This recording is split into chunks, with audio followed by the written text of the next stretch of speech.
Welcome to Fireside Fitness, a place for real conversations with the people shaping the fitness industry today. I'm Rochelle Volk, your host, and today we're talking about how to build a coaching business that actually delivers ROI for clients. I'm joined by Conor Corcoran, co-founder and CEO of Collective Fitness, where he helps individuals and businesses build structured, results-driven training systems, whether that's on-site, in the gym, or online. With a background in sports rehab, strength and conditioning, he's known for taking the guesswork out of fitness and helping people stay consistent, injury-free, and perform at the highest levels. So welcome, Conor. Thanks so much for being with us Thank you for today. having me, Rochelle. Super intro and excited to be here. Yeah, I think it's going to be a great conversation. So really looking forward to chatting with you. I want to start way at the beginning, kind of a little bit more about your background and how you got into specifically the sports rehab and strength and conditioning spaces.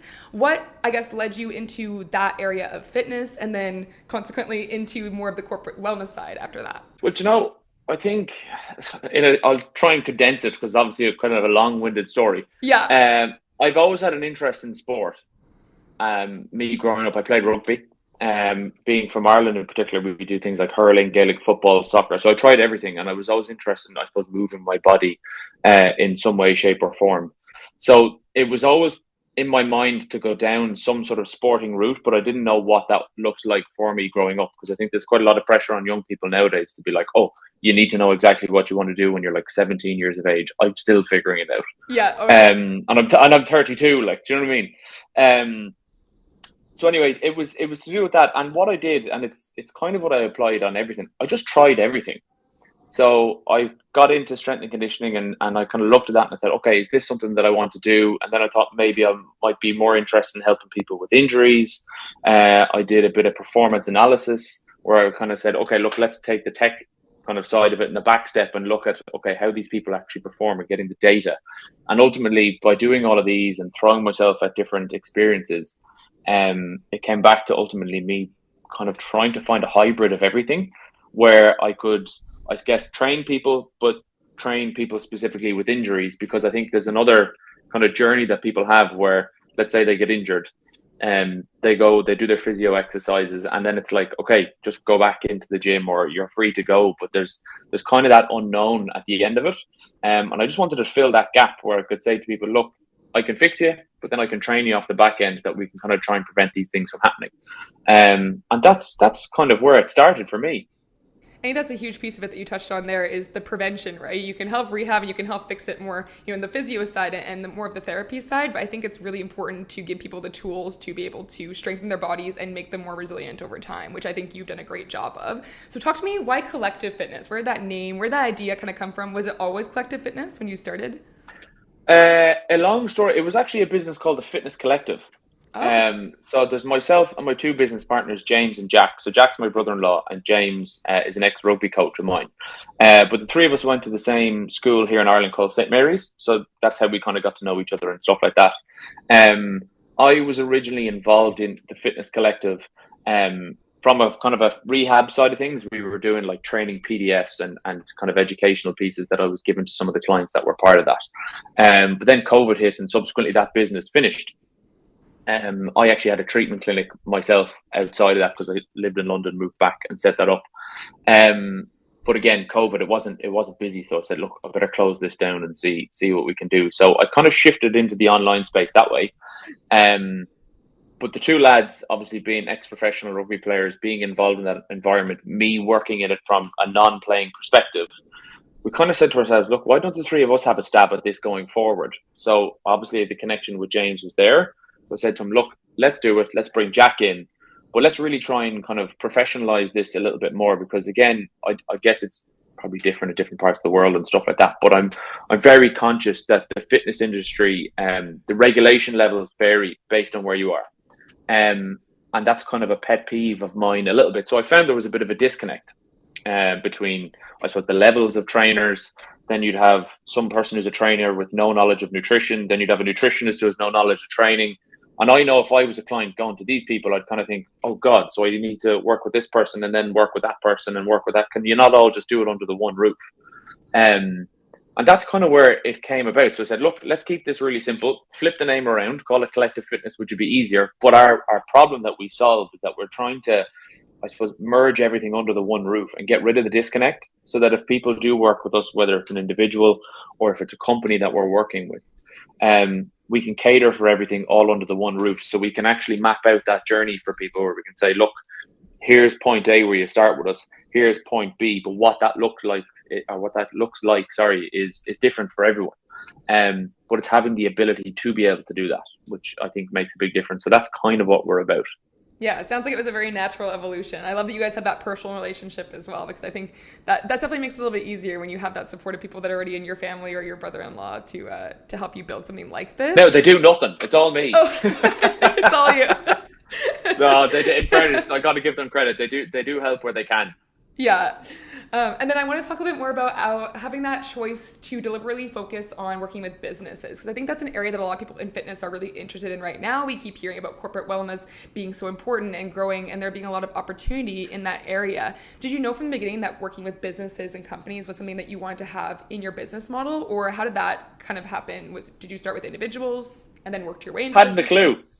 Yeah. Hadn't a clue. So I guess, obviously, as I said, COVID hit, so we stopped.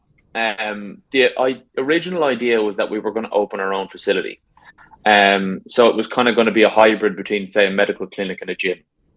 So we could have people in like that. But the overheads were absolutely outrageous. So it was kind of like, okay, we have so much time that we need to put into this. There's so much money that needs to be put into it. And then also, I suppose, post-COVID, no one knew what was actually going to happen, whether like there was a lot of people coming back or not.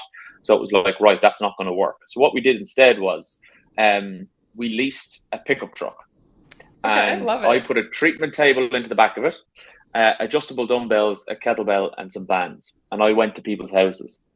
So I said, right, this is what I'm going to do. I'm going to drive to people's houses. I can train them. I can treat them. I'm mobile. This is perfect.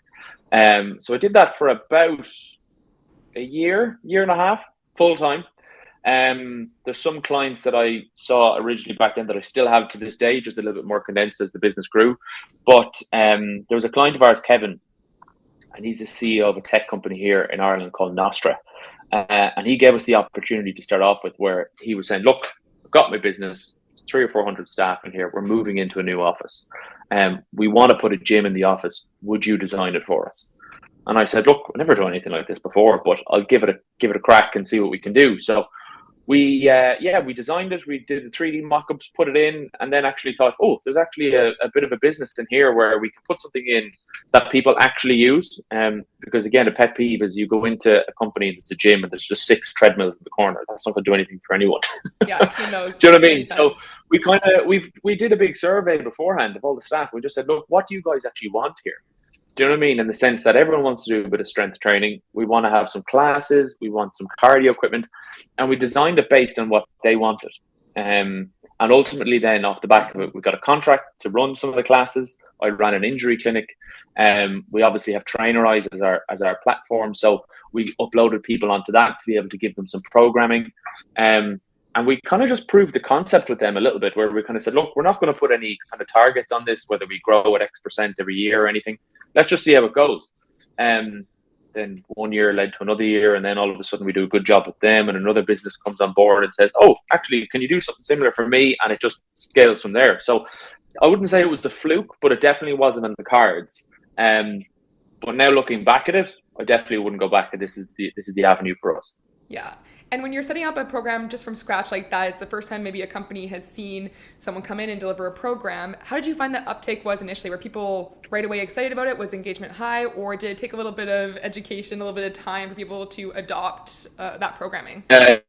People were very skeptical because I think you got to think we try and get people into the gym, but some people hate the gym. Some people don't want to go to the gym. So I was very conscious at the start that I wanted to create an experience for everyone and have touch points for everyone. So if there's a strong running community, it's not to take away from that. How can we input our expertise into that? If there's people who are like Pilates or yoga, how can we provide for that? How can we help the accountant who's just starting, or the fitness buff who goes to the gym all the time? So to make it a central hub for everyone. And I think people kind of bought into that from the start, but there was obviously a little bit of a skepticism from certain people as well.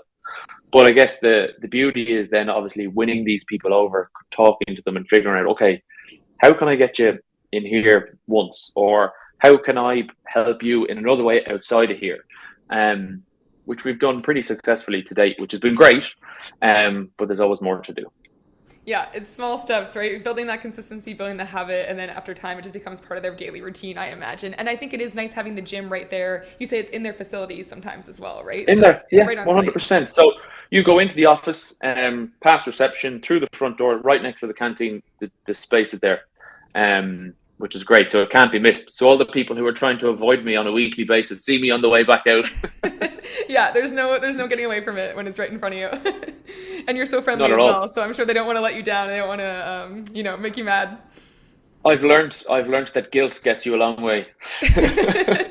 Yeah, a smile and a little bit of guilt for sure. Yeah. So, in your opinion, why do most corporate wellness programs that you've seen, at least before this, fail to deliver real results for companies, for clients? And how do you think that you're really filling that gap to make these programs successful? Thinking about this all the time because I'm like we're constantly trying to evolve and we're trying to say, okay, how can like the ideal metric. So if you Google it, people say, oh, reduced absenteeism and money back in the pocket of some of the staff or the company and all that kind of stuff. But in practice, that's very hard to measure. So I think what happens is, again, it goes back to the disconnect. If you're a company taking on, let's say, a performance partner or a trainer or someone coming in to do stuff, they just see it as providing classes, right? So your success is dependent on people attending a class, which is grand. But I think we need to challenge ourselves and actually look a little bit more outside of this box as well and kind of say, okay, that's one metric we can look at. But let's look at retention. So are the people coming to the class, repeat people coming back to the class? How you help people outside of it. So in our case, we provide a physio clinic, we do nutrition coaching, all of those extra little bits as well. So it's like, okay, the gym mightn't be for someone, but I had a conversation with, let's say, Mary, who wanted help with nutrition. Great. Are we getting involved in some of the events that these people are running throughout the year? So if there's like charity events that they do, or how can we integrate within the culture of the company as opposed to just providing the facility and hoping that people will come to it? Because I think if you do that, it's a very narrow approach. And then over time, if you do a good job or you track multiple different things, then you can kind of put forward the case. You can say, look, here's the list of the top 30 people who come to the classes. Here's the people who've come to physio. We've taken person X who had a broken leg to now taking part in the classes. So they're kind of looking at all the commonalities amongst all of that. And then ultimately, if you do a good job, the staff are talking about you as well. So there's that element of kind of gamification in the office where they're like, oh, I have to go see Conor down at the gym today, or I'm seeing this. And that kind of just breathes throughout the company then. I know, but again, it's different because I'd love to be able to tie it back to something where you could put out this mad ad and you could say, right, if we provide X, Y, and Z, you'll save every euro per head. But I think it's a little bit more complicated than that. Yeah. It sounds like you've done a great job of integrating yourself into the office culture. And now you're working with, correct me if I'm wrong, is more than 40 companies? That is, no, so it's slightly less. So we have 12 on the go at the moment. But even with 12 companies, that's a lot to manage, especially, I'm not sure what the organization sizes are, if they vary, but it sounds like you've done that great job, like I said, of integrating yourself into that office culture. Do you find that it's difficult to balance with now having 12 companies being so actively involved in each one, or how do you manage that workload? It is difficult. I won't lie. I'm sure my family and my wife and all the other people will say that God, you're never home. You're always out on the go and all this kind of stuff. But look, it's down to our team. So two things: down to the team, which is the number one. I think if we're just sound people, we all kind of trust each other to look after things. There's obviously like there's trainers, there's nutrition coaches, there's physios, there's so much, but we've great group in the sense that like if there's something wrong in a certain place, there's no kind of, oh, I need to speak to Conor before I can speak to someone else. Like we're very much just trying to figure it out as we go, which is great. So that's a massive help. And then I think in fairness, one of the things we've tried to do, like Ireland in particular, but Dublin where we are is so small. So all of the clients are relatively near each other. So like worst case scenario, if there's an absolute disaster, we'll get there fairly handy. And as opposed to if I had an hour drive to another company or something like that. It just wouldn't be possible then, because like having 12 people in so many different locations is crazy. So we've tried to keep it kind of around the city centre, or equally on kind of a relatively good travel route, which has been grand. But no, it's easily managed, to be honest. Like, it's the classes we run, the physio clinics we run, they're all fine. Obviously, as I said, Trainerize has been a huge help, because we've just that's our platform. Do you know what I mean? As a company might have Microsoft Teams or a Slack channel or something like that. We use it as our hub to communicate with people. You know, so it just allows us to kind of keep on top of everything as well. Well, let's talk a little bit more about that, because I think sometimes when it comes to online training and using these online coaching tools, people have that misconception that it lessens the human connection. But if anything, what it's doing is strengthening the connection, because you're able to get more data and see what's going on outside of your sessions, and then bring that to be a stronger trainer for them in sessions. So I would love to hear even just like the nitty gritty of what does the online portion look like? You know, are you delivering nutrition through there? How is that supplementing what work you're doing with them in person? I guess there's a couple of answers to that one. The main thing is it's been an absolute godsend for us, and what I mean by that is I'm a firm believer, like even with the AI and all this kind of stuff, technology will never take away from the human experience, right? But it will always help inform the experience. And what I mean by that is, let's say you're on our platform and I'm meeting you for the first time, and like after say a gym induction or something like that, I can say, listen, Rochelle, you've done X, Y, and Z in terms of exercise within the last month. You've tracked a couple of meals, you've reached out to the coaches, all this kind of stuff. It's great. Whereas if I didn't have that, I wouldn't know. So we'd be kind of wasting time and saying to ourselves, okay, how many exercises have you done? Do we need to change anything? All that kind of stuff. And like even something small as clients leaving comments under the workout, it's great, because I can be like, oh wow, so a Bulgarian split squat, you did this week and you hated it. Great. So we'll add more of them in, like having a bit of fun and things like that. Which has been really helpful. But I guess from an online coaching perspective, there's a couple of ways. There's James, as I said, my business partner. He's our nutritionist, so he'll look after everyone from a nutrition side of things. So he will kind of work with them on that.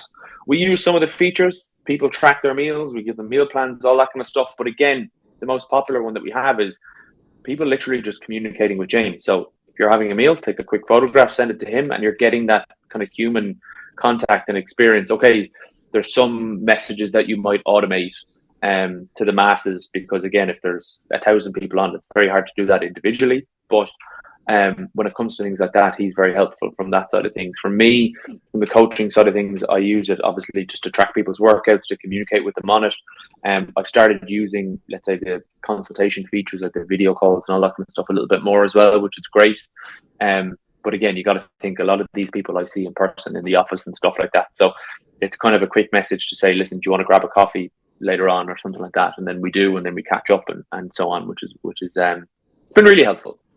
So for people that are seeing what you're doing sort of in this corporate wellness space, seeing you use tools like Trainerize, how, if they were wanting to maybe pivot into trying corporate wellness, getting that first contact with a company, I know you had mentioned for you it was kind of a personal connection that you had, how would you recommend that they get started if they want to break into that sector of fitness? Find one company, don't go for the big ones. So everyone's like, oh, I want to start working with Google, or I want to do Meta, or I want to do, start small. Right, so go like Nostra at the time, as I said, they were probably around 300 staff. Do you know what I mean? Maybe even slightly less, building up towards that. They're a lot bigger now, but I'd start small and I'd prove yourself first. So prove the concept. So it's the classical case of get your case study and then use that to kind of grow and get more. I did it in my own career, even just in life in general. When I was growing up, I just threw myself at work experience, working with sports teams, working with clinics, the whole lot. I just said, listen, I'm here to work. I can be helpful in some way, shape or form, or can I just learn? And then, of course, it opens doors. You have a conversation with someone, you say, oh, did you know I worked with X, Y, and Z? And they're like, wow, I didn't know that. Bring it in. So it's the same thing here. If you can get paid for it, great. I'm conscious that an awful lot of companies might not be willing to do that. So I'd even go in and say, look, let's run a pilot. Can I come in for a month? I'm going to run X amount of classes. I want to try and get a little bit of traction on it. I'm doing a little case study just to see if there's engagement.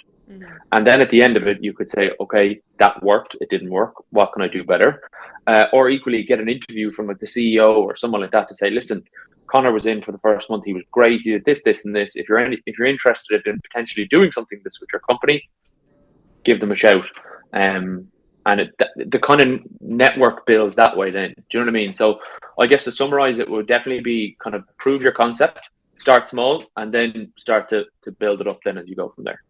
One other thing that I think you've done a really great job of is really branding yourself, sharing your values, and what you actually stand for. You know, you touch on your back in sports medicine, in performance, and your own experience as an athlete. And I think when you also have that brand and it's really clear of who you're serving, it's going to make it easier for companies to want to hire you if they can understand what your background is versus just being more of a general catch-all trainer. 100%. Clarity is the number one thing when it comes to this business. And that's something I've struggled with for years because I was always of the mindset of, sure, can we help everyone? Like, we want to help this company, we want to help that company, or it might be like, I want to help a mom in her 30s, or I want to help a dad in his 50s. I want to do. And the thing is, we actually can, but to start, you have to kind of pull it back and say, okay, what are my skill sets? What are my strengths? My strengths were obviously helping people get out of pain, fix injuries, and get them stronger. Which is, as I said, how I met Kevin, how we got into Nostra, and how it grew from there. So, and now we're helping people of all different backgrounds. So it does happen, but I guess it's the scary thing of, oh my God, there's not enough amount of people here that I can help. There absolutely is. Like, you're talking about a world here. Do you know what I mean? Yeah, start niche and then grow your net from there.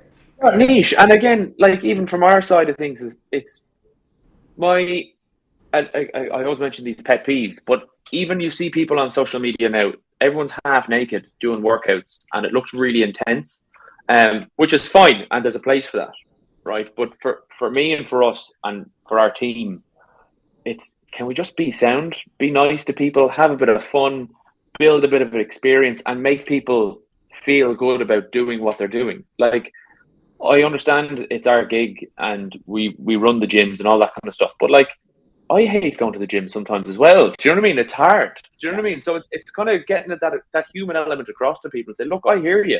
I know it's a struggle, but you're going to feel so much better for doing it. And if you can kind of create that safe space and get people in, it helps. Like, there was one client or lady in one of the companies that we worked with. I'll never forget it. We had a gym induction, and we were standing on the treadmill showing her how it works. And she says to me, she goes, I'm never going to use this place, but I'm just here to tick a box. And this year we launched this thing called a collective rewards system in each of the companies. So basically we're tracking attendance. And as a way of saying thank you for people for turning up to the classes, we're giving them little rewards, whether it's a coffee voucher, whether it's a piece of merchandise, or whatever it is. That's a great idea. The exact same person who told me she'd never use it is currently third. Wow. Okay. On the Do you think leaderboard, it was which just is the insane. gamification of it, or what do you think it was? Just so the gamification only started since January. We've been with this company for 3 years. Do you know what I mean? So, like, yeah. I think it's been an element of just being nice, as I said, being sound, creating this opportunity to say, look, it doesn't bother me where you're starting. Do you know what I mean? It's just getting you in. And like this, she'll kill me now, but she's probably 55 plus. Do you know what I mean? So it's not as if she loves it. Do you know what I mean? But again, it's going in once, having a bit of fun, realizing that it's actually not as bad as people think it is. And then, of course, she makes connections in the class, and they're all going back to the same time, and then it just spirals out of control. But going back to the value side of it, it's just be sound, be human as best as we possibly can, and create a good experience. Yeah, that's a great piece of advice. Thank you, Conor. And looking just more at the future of the fitness industry, things you see up and coming, what excites you most about these next few years and where Collective Fitness is going as well? As I said about the social media people, you've got the intensity kind of side of it. I think we've gone through that era where things like High Rocks and Spartan races and all these different things are really popular. And I love them. I think they're great and there's a place for them. I think we're going into this intelligence era now because obviously AI is helping out with all this kind of stuff.